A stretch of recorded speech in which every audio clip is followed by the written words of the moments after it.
Vishakha. When? She has honor. You have one garland there. Where did you get it from? We have one garland from Amsterdam. Excellent. Okay. Dasa Vrindavana Mande Krishna Dasa Prabhum Tata Janavatar Chaitanya Lila Vistar Karino Do Nityananda Padamja Karunarena Bhushito Vyakta Chano Burachincho Vavande Vyasadupino Shri Guru Gaur Gandharva Govindas Chaganai Saha Jayanti Patakas Ch.Ch Sarvesham Karunartino. So we are continuing with I'm getting confused because we're reading verses from Srimad Bhagavatam, but we're continuing with Ch.Ch Charitamrita. And we were finishing with Mahaprabhu speaking to the Mayavadi sannyasis and establishing Krishna as the supreme personal, the highest expression of divinity, and he's one way he's establishing that is by presenting Srimad Bhagavatam as the supreme scripture, which gives a commentary on the Vedanta Sutra, which they generally revere as the highest scripture. So he's saying you cannot really understand Vedanta Sutra without appreciating Bhagavatam, which is the purport of that text. And now Mahaprabhu is going on to discuss something about Srimad Bhagavatam. Okay, so we'll continue. And we just finished with this verse from the Garuda Purana, which is stating that Bhagavatam is the commentary, gives the meaning of the Vedanta Sutras. Okay, so we'll continue. Sarva Vedeti Hasanam Sadam Samudritam. The essence of all Vedic literature and all histories has been collected in Srimad Bhagavatam. Sarva Vedanta Sadam hi Srimad Bhagavatam ishyate tadra samrita triptasya nanyatra syat rati kvachit. Srimad Bhagavatam, and this is a quotation of Bhagavatam, Srimad Bhagavatam is accepted as the essence of all Vedic literature and Vedanta philosophy. Whoever tastes the transcendental mellow of Srimad Bhagavatam is never attracted to any other literature. So we see this in few different places. Vedavyasa is saying, this is the best scripture ever, So you might think to yourself, hang on a minute. Normally, a Vaishnava wouldn't say that his own work was the best. There's so many other scriptures.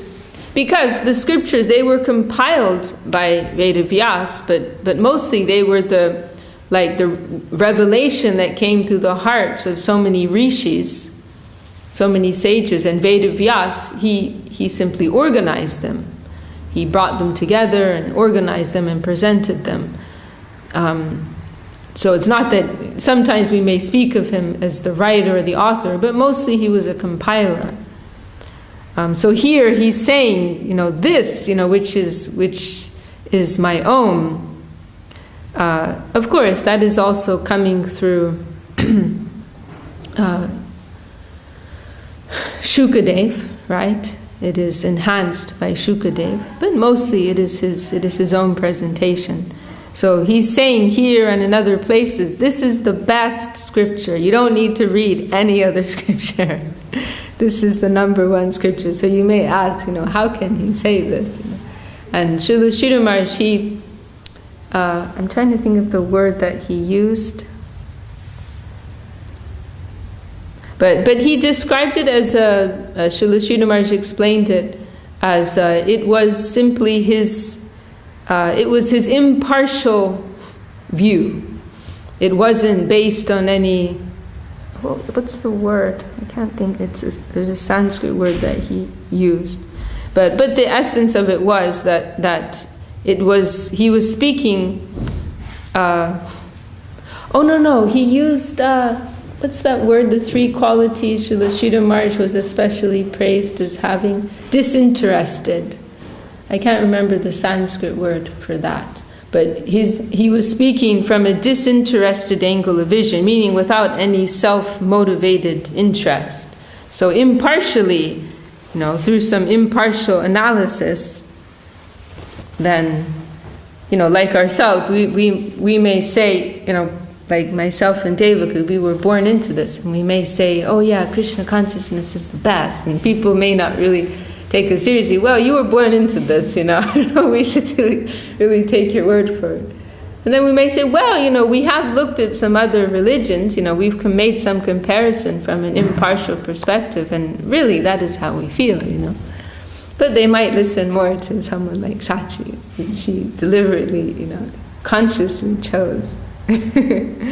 But anyway, somebody may accuse Vyasadeva of some arrogance there or some partiality, but Srila Sridhar Maharaj states this is, a Vaishnav may do this from with a disinterested mood. They may look at their own presentation and say, this is actually amazing. Like Srila Gurudev, he would sometimes say, like, that was a very good class that I gave. Like, I'm so happy it was recorded. Because he was thinking he was an instrument. This is something that was coming through him, and they, the Vaishnavas, they don't have this ego of wanting to attach I, me, and mine to everything, but they have this distance around what may come from them. And it's coming, and Gurudev would always say, I am surprised, right? He would see in a very fresh and detached mood, not thinking that this is his own, but this is something that has come through him by the grace of Guru and Gauranga. So also Vyasadeva, he's not speaking in an egotistical mood, but he's seeing in an impartial, from an impartial stance. This is superior, this is the most developed scripture that has been given so far. And now we have, I don't know if this is a quotation. Gayatri arte granta aramban, satya param sambandha dhimahi sadhan prayojan.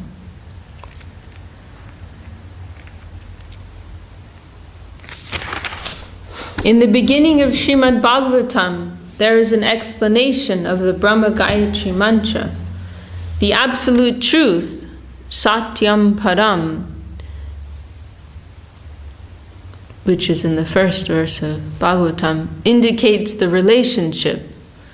And that, this isn't very clear, but as I understand from other commentaries I've read, that it's saying this Satyam Param means the highest truth. And then Dhimahi is there. Dhimahi means meditate. So this indicates that, first of all, that the Supreme Entity is a person, because you cannot have a relationship with some, with the light. You cannot meditate on some formless, impersonal light. So even the Mayavadis, they use deities in the beginning. They see that as a lower stage, because they can't just sit and meditate on nothing. So they use the deity as something to fix their mind, to fix their concentration. So in this phrase, Satyam Param Dhimahi, indicates there is that the absolute is personal, and there is a relationship there. And we meditate Dhimahi on him indicates the execution of devotional service and the ultimate goal of life. And Srila Sridhar Maharaj, of course, in his explanation of the Brahma Gayatri Mantra, he explains this Dhimahi is not like just a passive meditation, but because he shows how the Brahma Gayatri Mantra is going up to Goloka Vrindavan, so then there's no space there for Dhimahi, in the ordinary sense. When people, a lot of people, they ask, so do you do a lot of meditation, and I always laugh to myself, we do a lot of cooking. Because I tell them, we don't have time for that, we're not interested in just our own personal development, but we're interested in practical service, if we conceive of the Supreme Entity as a person, and let's say he needs something, and we're sitting there meditating. What good is that? We need to have our eyes open first of all. So Srila Sridhar Maharaj, in his explanation of the Brahma Gayatri Mantra, he shows how he explains that Dhimahi in relation to Goloka, in the context of Goloka, it means an active service meditation, not a passive thing.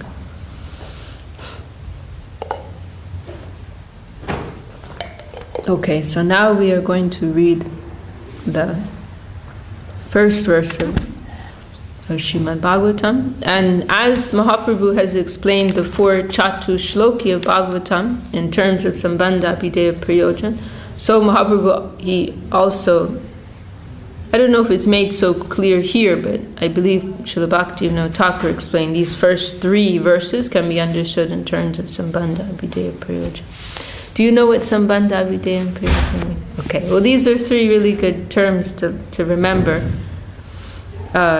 And it's not some random obscure thing, I promise. This is something everybody should know. Very fundamental stuff. Sambandha, well Mahaprabhu said that the whole of Vedic knowledge can be summarized under these 3 headings. Sambandha, which means understanding what is what. Relationship, literally it means something like relationship or connection. So it means understanding what is the real nature of the environment, who we really are, what is the real destination, and how everything works together. So Srila Sridhar Maharaj said, what is what? That's what it means. Sambandha Gyan, knowledge of Sambandha, means knowing what is what. Who am I? What is the understanding this is a material world, I'm a soul who's become covered by the material energy, and really I belong in the spiritual world. This is Sambandha, understanding what is what. Who we are, what is the environment. And then Prayojan means the goal, or also our highest necessity. So it means what is the real goal of life, or what is our deepest necessity. This is Prayojan. And then Abhideya means the path or the way. So the means to the goal. And I don't know if it's here, maybe in another place. I think in another place, Mahaprabhu also summarized these 3 things with 3 words. So Sambandha, he summarized with the word Krishna, because everything in existence is Krishna or one of Krishna's energies. There is this conception of Achincha Bheda Bhed, inconceivably one and different with Krishna. So we are all one of Krishna's energies. We are Tatastha Shakti. And that analogy is given of one ray of the sun or one spark of a fire. So there is a oneness there. But mostly we're focused on the difference. So understanding what is what can be summarized with the word Krishna. Abhideya, the way, the path, Mahaprabhu summarized with the word Bhakti. That through the practice of pure devotion, we can achieve 3, Prayojan, the goal, which he summarized with the word Prema. So the goal of life is Prema, divine love for Krishna, and the means to attain that is through the practice of pure devotion. Purely trying to dedicate ourselves for the satisfaction of the Lord. But the sambandha is also very important because you can't begin to do all those things without first understanding who you are. So in philosophical language they say self-determination. Understanding means understanding who we are and what is our real purpose in life. So this is what Sambandha Gyan is. And Srila Saraswati Thakur, he said very heavily, without Sambandha Gyan, there cannot be any seva, actually. Because if we don't understand, why we're doing this, like if you bring someone off the street and ask them to chop some vegetables, yeah, they're going to get some sukriti for that. But until they get to the point of consciously engaging, understanding why they're doing this and who they're doing it for, then there's not so much value there. So that is very essential that in the service we perform, we have some understanding of, why we're doing it and all of these things. Okay, so these 3 verses of Srimad Bhagavatam, they've been explained in terms of these 3 terms, Sambandha, Abhideya, Prayojan. And so the first one, describing Sambandha Gyan, it is basically saying that Krishna is the center of everything. Krishna is in control. Krishna is the source of all. And he's a person. Okay, so, and also it's very significant because this first verse of Bhagavatam, it starts with the same words as I think it's the second verse of Vedanta Sutra. And Vedanta Sutra, it was the last book that Vedavyas wrote just before he wrote Bhagavatam. So Vedavyas, he compiled all of the scriptures, and then he was feeling dissatisfied. I haven't really given anything clear to people. So then he wrote Vedanta Sutra, which is mostly very abstract spiritual advice. The verses sound like they're describing the Brahman. So of course Mayavadis, they're all over this. They love this stuff. And they celebrate Vedanta Sutra as the most serious scripture. But then after that, Vyasadeva came to write Srimad Bhagavatam as superior to Vedanta Sutra and as giving an explanation of Vedanta Sutra and clarifying this point that the supreme absolute reality is not impersonal but impersonal. So Mahaprabhu, he said that this Bhagavatam is a commentary on Vedanta Sutra, and then the way that Bhagavatam begins, it kind of proves that, because the very first line, the very first few words rather, they're the same as the very second verse of Vedanta Sutra. So it's showing, I'm picking up where I left off here. Yeah, it's the second sutra of Vedanta Sutra, because the first one is a Tattva Brahma Jigyasa. Okay, so we can read this. And this verse, I would like to see a clear translation, and I would love to hear a class on this verse, because it's very, there's a lot going on here in the first verse of Bhagavad. Srila Saraswati Thakur, he spent a whole month just giving classes every day on this verse. So that's how much is here, and it's something that kind of, I don't have a clear understanding of the verse. But anyhow, some basic understanding. So anyway, we'll read that. Janmad yasya yatha Nvayad itaratas charteshva vigya swarat tene brahma hridaya adi kavaye muyanti yat suraya tejo vadi mridam yata vinimayo Ch.Ch sargo mrisha damna svena sada nirashta kuhakam satyam param dhimahi. O my Lord, Sri Krishna, and actually it begins Om Namo Bhagavate Vasudevaya, which is not here, but it's in the translation. O my Lord, Sri Krishna, son of Vasudeva, O all-pervading personality of God. And so, it's kind of hammering it here, he's a person. O my Lord, Sri Krishna, son of Vasudeva, O all-pervading personality of Godhead, I offer my respectful obeisances unto you. I meditate upon Lord Sri Krishna because he is the absolute truth and the primeval cause of all causes of the creation, sustenance, and destruction of the manifested universes. He is directly and indirectly conscious of all manifestations, and he is independent because there is no other cause beyond him. And this phrase is very nice. Arteshu abhigya swarat. Srila Maharaj, he would take this out and he would quote this phrase, saying that he knows, as it says here, directly and indirectly, or indirectly, he knows the true purpose for which everything takes place. He knows everything. But then it also describes him as swarat, which means independent. So, as Srila Maharaj would explain in other words, he knows everything, but he's independent, means he doesn't have to explain to you. So why things in your world are going like this and not like that, there is a purpose, there is a reason. And he knows what that is, and he's allowing it to take place, but he doesn't have to explain to you.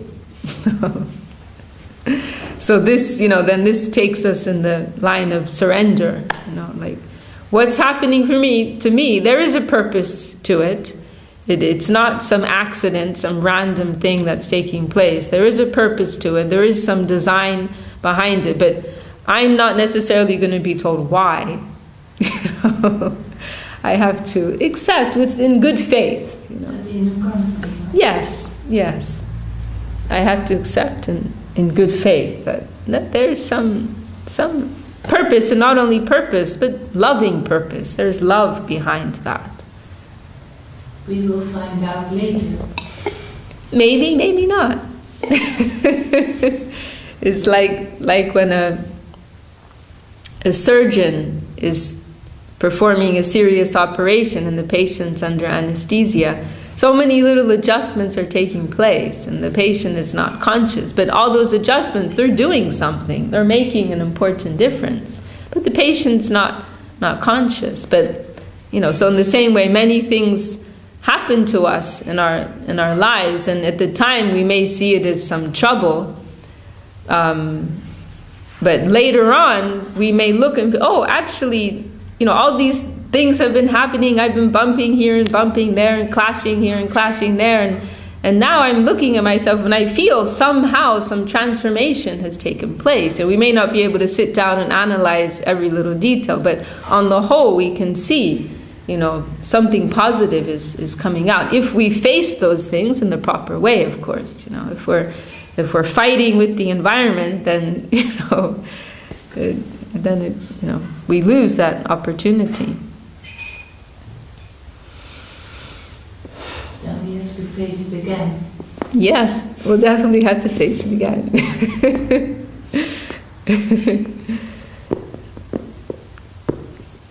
But Srila Maharaj, she would also say, all rights reserved, right? He's, it's all coming from his side, and he may or may not, it's all up to him, and it's all good, it's all okay. There's otherwise, it's like some business transaction. If we're expecting some particular thing, or where something is obliged to us, then it becomes something else. But in the plane of love, it must all be completely free. Everything is free. The service that we're offering is free, no strings attached. and what grace he may give to us, that is also not because of some particular obligation, but that is a free expression of his heart.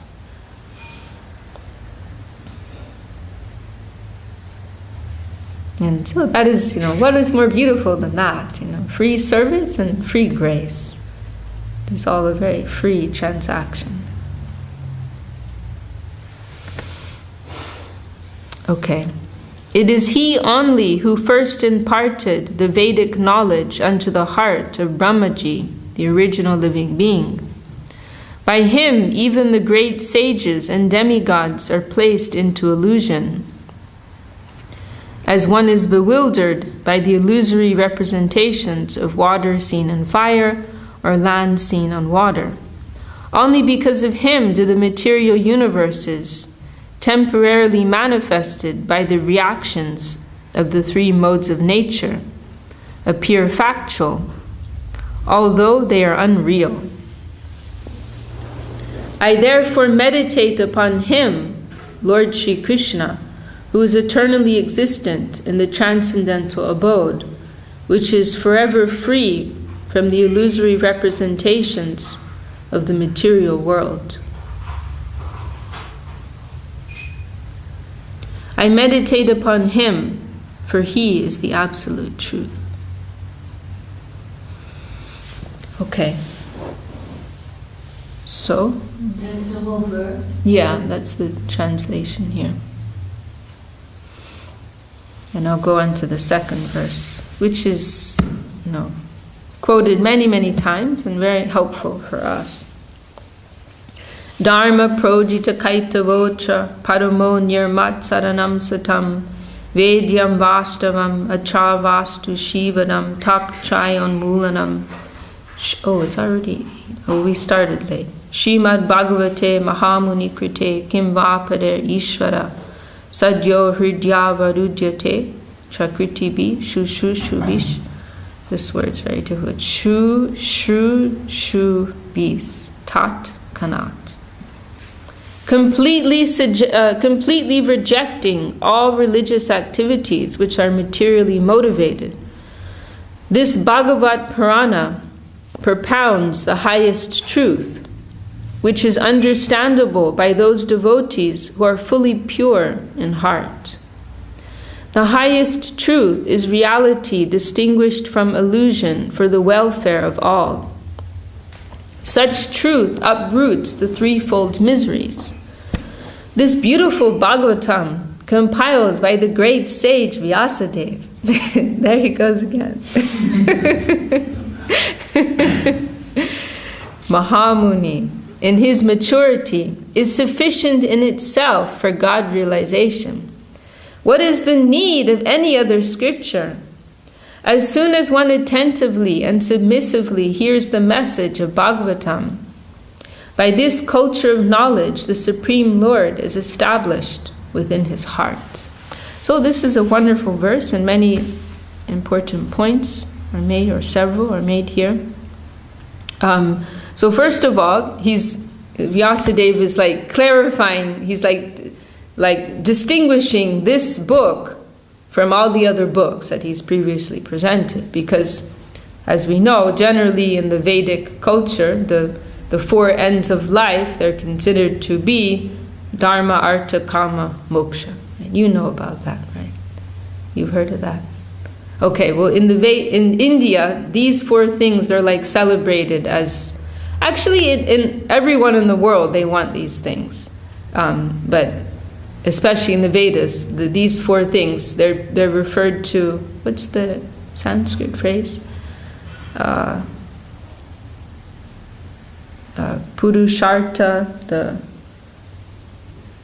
can't remember, there's another, but they're considered to be the four things that everybody wants, and they're like part of the Dharma of the Vedic culture. So Dharma means religion or piety, and then Artha means money, Dharma, Artha, Kama. Kama means sense pleasure, and Moksha means liberation. So, and when we say Dharma here, this means more of like of course every individual is different, but on the whole, this was something not really followed in the pure sense. So like Dharma would, for most people, or for many people, it would be something, religious rites and pious acts that people would perform so that they could get more kama, more sense pleasure. They would, go to the temple and chant their mantras and worship this deity, but not just for the sake of doing that, for the purpose of devotion, but for but for some attainment within this world, or for artha, for money, which can secure kama. There's very nice verses in Bhagavatam, which they were always I didn't understand them, but Srila Sridhar Maharaj explains them very wonderfully, that in the beginning of Bhagavatam there are these verses, they're demonstrating how, there's meant to be some particular use of these four things. So really everything is meant to be for moksha, for liberation. So your dharma, your religious activities, your kama, whatever physical propensity you have or sensual activity you have, it should be geared toward moksha, liberation. And also your money, it should be used for spiritual practices or to facilitate such things. But rather, what became more mainstream is that dharma would be practiced to get artha, money, and that would be used for kama, for sense pleasure. And then moksha would be something you would think about when you were 80 years old on your deathbed. So that's what the situation was, And because these four things are described all throughout the Vedas as something bona fide to work towards, nobody could say anything against it, This is something totally legit, Dharma, Artha, Kama, Moksha. And that was exactly why Narada Muni chastised Vyasadeva, because he told him, you've given this big kitchery, You've mixed everything together and you haven't clearly shown what is the highest goal of life. So here in this very first line of the second verse, he uses this expression, dharma projita kaitava. So kaitava means cheating. So kaitava dharma means cheating religion. Or religion which is not giving you the pure thing. Religion which is mixed with mundane aspirations, or for the desire for liberation without the connection of devotion. So everything so many things which I've presented before, that's actually cheating religion. It's not pure religion. So he's saying projita. Projita means I'm rejecting all of that. In this, I'm just giving you the pure thing in this book. It's the unmixed, pure thing. I'm rejecting all this kaitava dharma, this cheating religion in this book.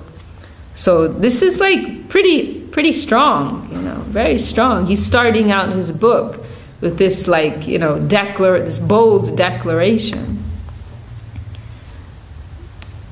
I mean, it's not very polite. Cheating religion, which you found in the previous books. I'm rejecting that from this book. And then it's saying, this is another significant point. So then who is this book for? Who will be able to appreciate this? Not just anybody can appreciate this, but who is near matsar. And so near matsar means envy. So who is free from matsar means envy, and near matsar means no envy, right? Yeah. So who is free from envy, and not only that, but it says paramo, who is supremely free from envy. They will be able to appreciate this, because what is it that Bhagavatam is basically giving? The conception of Krishna as the Supreme Personality of Godhead, and we exist to serve Him. So this is the real truth. This is the highest truth. But because most people are not ready for that, because we want to be the master, we want to be in the center, then for that reason, all the previous texts, they're kind of mixed with all these things which will satisfy those selfish desires we have. So only if you are near matsar, if you're free from envy, you don't need to put yourself in the center anymore, and you're happy to celebrate the Lord and others as being superior to you, then you're free from like that vested interest, you know. You're able to like impartially appreciate the truth for what it is and follow that. You know, you'll be able to, you know, you can follow this book. And then this phrase is also very nice. Tap chayon mulanam. Tapa chai. This is another famous, you know, thing. The threefold sufferings of material existence. The adi-atmic, the suffering that comes from within oneself. Adi-bhotik, the suffering that comes from other living entities. Adi-daivik, suffering that comes from the elements. So these are the three basic things that we all suffer from in this world. And you know, there are so many different practices in the Vedic culture, different austerities and yoga, meditation that are practiced with the intention of becoming free from this suffering, from entanglement in this world. But here, this phrase is very nice. It's saying, tap chai unmulanam, means it will take that suffering up from the root. Because what is the root of suffering? The root of suffering, you can say karma, but what goes before that? Selfish desire. So people, this is the problem. People, they perform these sacrifices. They can perform yoga, meditation, austerities, sacrifices, all these things to become free from their karma. But if they haven't removed that fundamental problem of selfishness, material desire, then they're just going to fall into it again. So this practice of devotion, this conception of Krishna, of the Absolute, it is going to remove all that from the root. You know, like the examples also given, if you know, there's two ways to weed, right? You can just like cut them off the top, they're going to just grow back, right? Or you pull them up from the root, and then they're not going to grow again. So it's the same thing. This is the root of all suffering, selfish desire. So the knowledge that's given here, it's not like a band-aid remedy. This is going to solve your problem from the very root.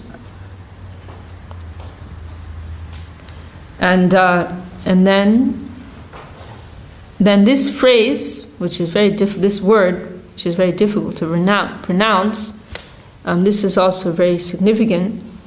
Shubis,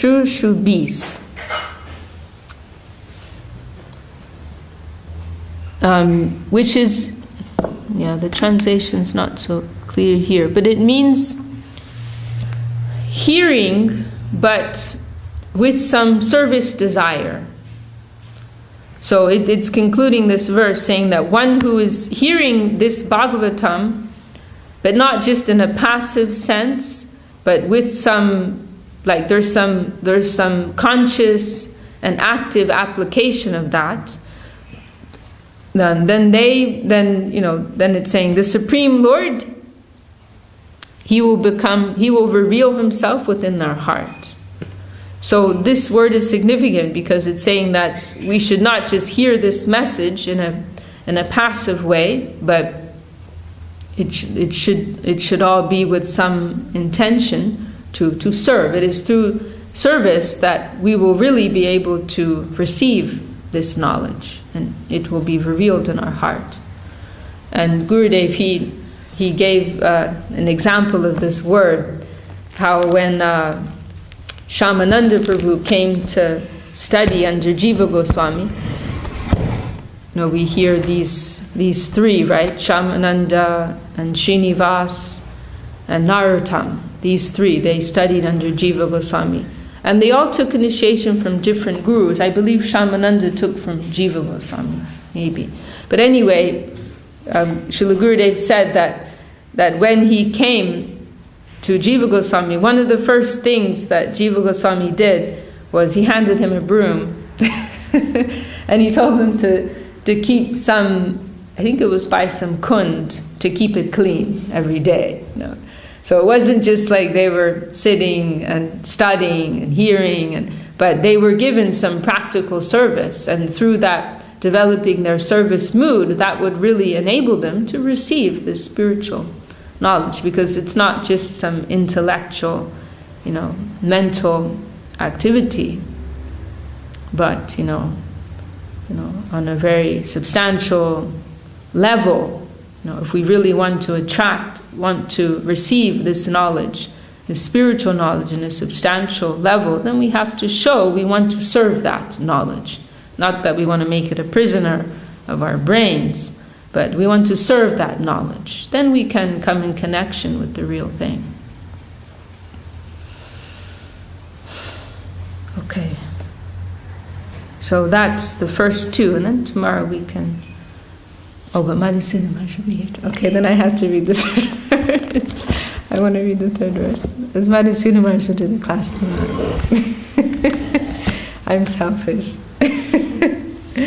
So I'll just read this third verse, which is describing Prayojan Tattva, the goal, and this is describing Prema, Krishna Prema. This is the gift of Bhagavatam, Krishna Prema, and very nice verse. So there's only 3 principal verses in this, like here, what you're reading, or are more?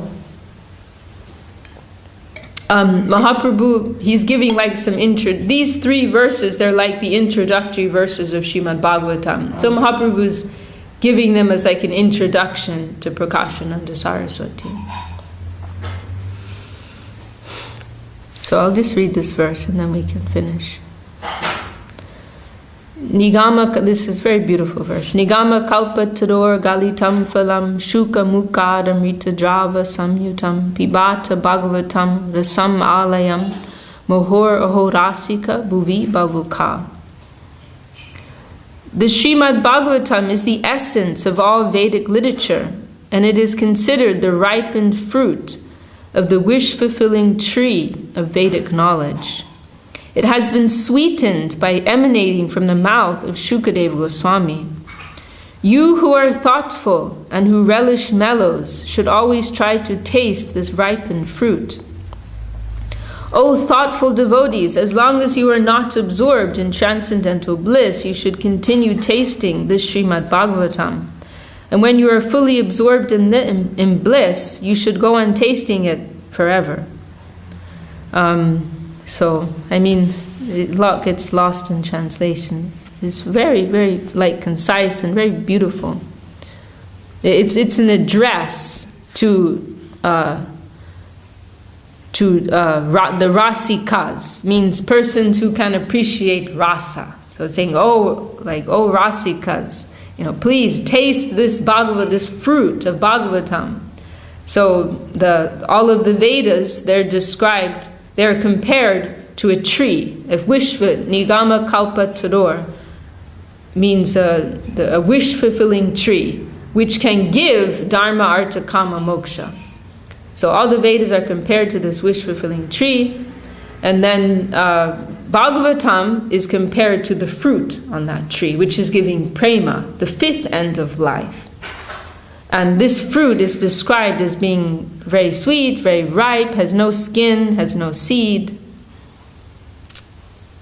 And it has come through the mouth of Shukadev. It has become more sweet because of that. So please, it's like an instruction, this pibata, like imperative. Drink this. Drink this wonderful rasa, this wonderful sweet juice. They say that when the shuka, literal translation of shuka would be parrot, they also say if the parrot bites the fruit, then it starts to become sweeter. Yes, we hear that. And he has pecked that fruit and it's become more sweet as a result. So, and it's saying, everybody should taste this. Like the realized souls who are already living on the plane of rasa, who can taste rasa, you just drink this. And if you haven't yet got to that stage, just drink this until you get there. Okay, we can stop there today.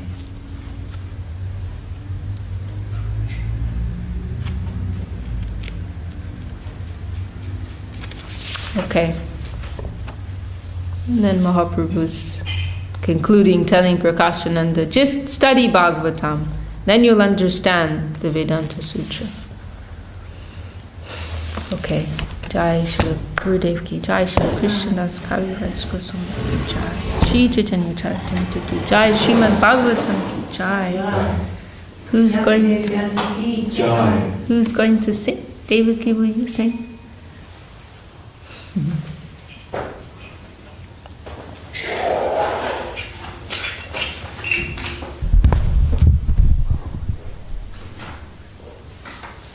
Hari Haraya Nama Krishnaya Navaya Namaha. Hari Haraya Nama Krishnaya Yadavaya Namaha. Yadavaya Madhavaya Keshavaya Namaha. Yadavaya Madhavaya Keshavaya Namaha. Gopala Govindaram Shri Madhusudana. Gopala Govindaram Shri Madhusudana.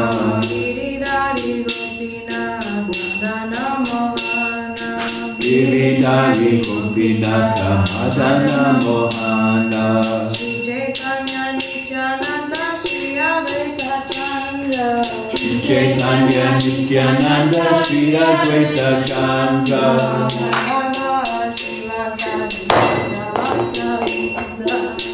Radha Shri Vasadi Gola Bhakta Vrinda.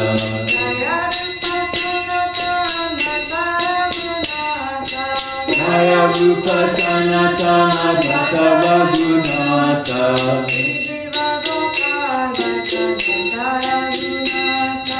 Jiva Gopala Bhakta Vadunata.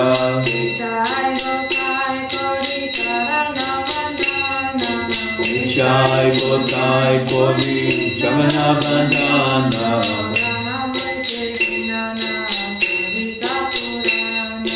Yaha Voite Kignana Sapinta Purana.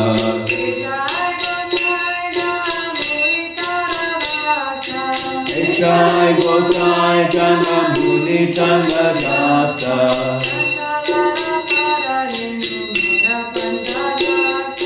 Santa Bala Pada Venu Bhava Panchavasa.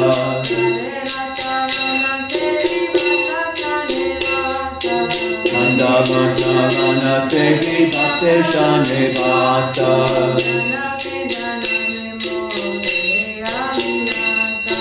Janame More Abhilasa.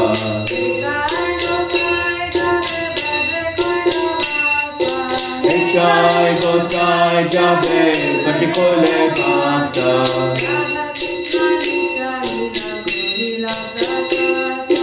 Radha Krishna Nitya Lila Kovila Prakasha.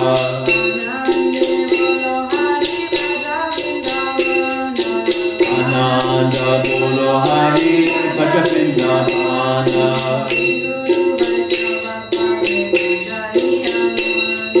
Shri Guru Vaishnava Pade Bhajayamana.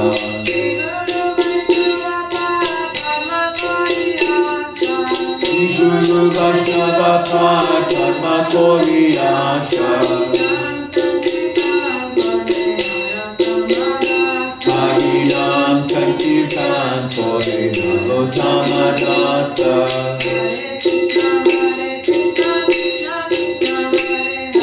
Hare Krishna, Krishna Krishna, Hare Hare.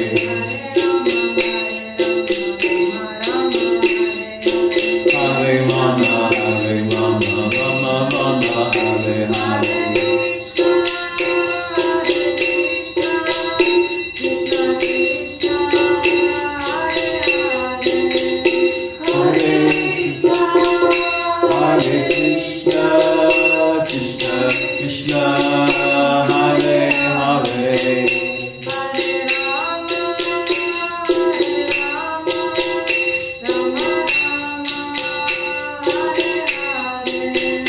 Hare Rama,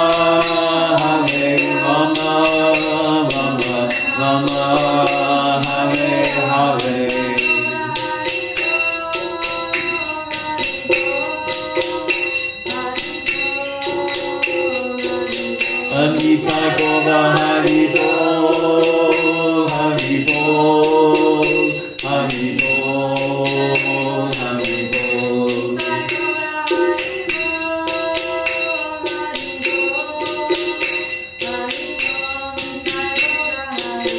Anitai Goda Hari Bol, Hari Bol, Hari Bol, Hari Bol.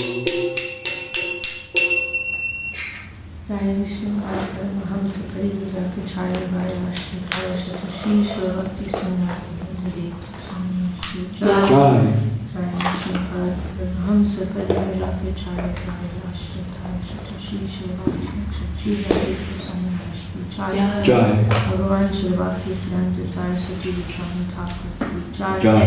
Sriyukta Guruvara Jai. Jai. Charja Shri Haridas Thakur Jai. Jai. Saprashad Srimad Mahaprabhu ki Jai. Shri Navadhan ki Jai. Jai. Jai. Devidasi ki Jai. Jai. Shri Shri Radha Krishna Gopal Krishna Radha Kundri Govardhan ki Jai. Jai. Shri Dijini Saraswati ki Jai. Jai. Bhakti Kade Shakti Jai. Jai. Nantana Srimad Bhagavatam Shri Dijini Charjana ki Jai. Jai. Jai Shri Bhakti Nirmala Charjana ki Jai. Jai. Charja Vrinda ki Jai. Jai. Jai. Jai. The Assembly Devotees ki Jai. Jai. World Devotees ki Jai. Jai. Shri Hari Ram Sankirtan ki Jai. Jai. Hari Bol. Jai Vishakha Devi ki